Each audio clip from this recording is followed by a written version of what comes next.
sumisira sa aming pamilya. At masakit isipin na wala akong magawa dito. Ayoko na may mag-aaway, ha? Tatawag ako gabi-gabi sa inyo. Ay, naku, Jerome, stop it.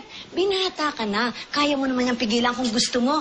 Ang tigas-tigas ang ulo mo, manang-mana ka sa ama mo.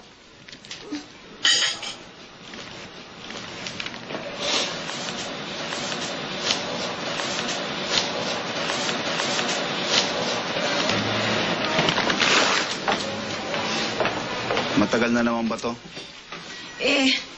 May mga kliyente kami sa Bicol.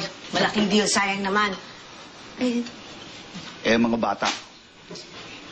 Hindi ko naman sila pinababayan pag umaalis ako, Iba ako nandito ka. Ay, ano ba naman? Malalaki na mga bata. Isa pa gusto kong kumita ng sarili kong pera. Para rin naman sa kanila yon. Para kay Jerome. Malay mo, kailanganin natin ng ibang doktor para sa kanya, ng isang espesyalista. Pwede ba? Pwede ba? Kung aalis ka, umalis ka na lang.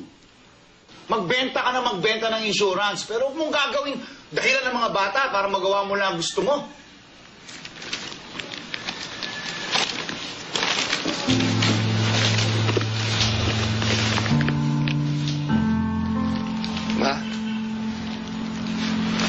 Ma, wala no.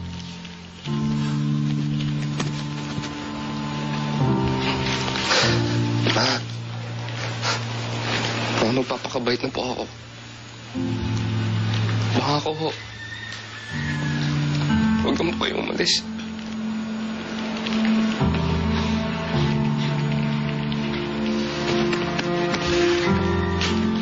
Pabayaan nyo na ang mami nyo. Andito naman ako Hindi ko kayo pababayaan. Sige na, tapusin nyo na ang masa nyo. Ma! Jerome!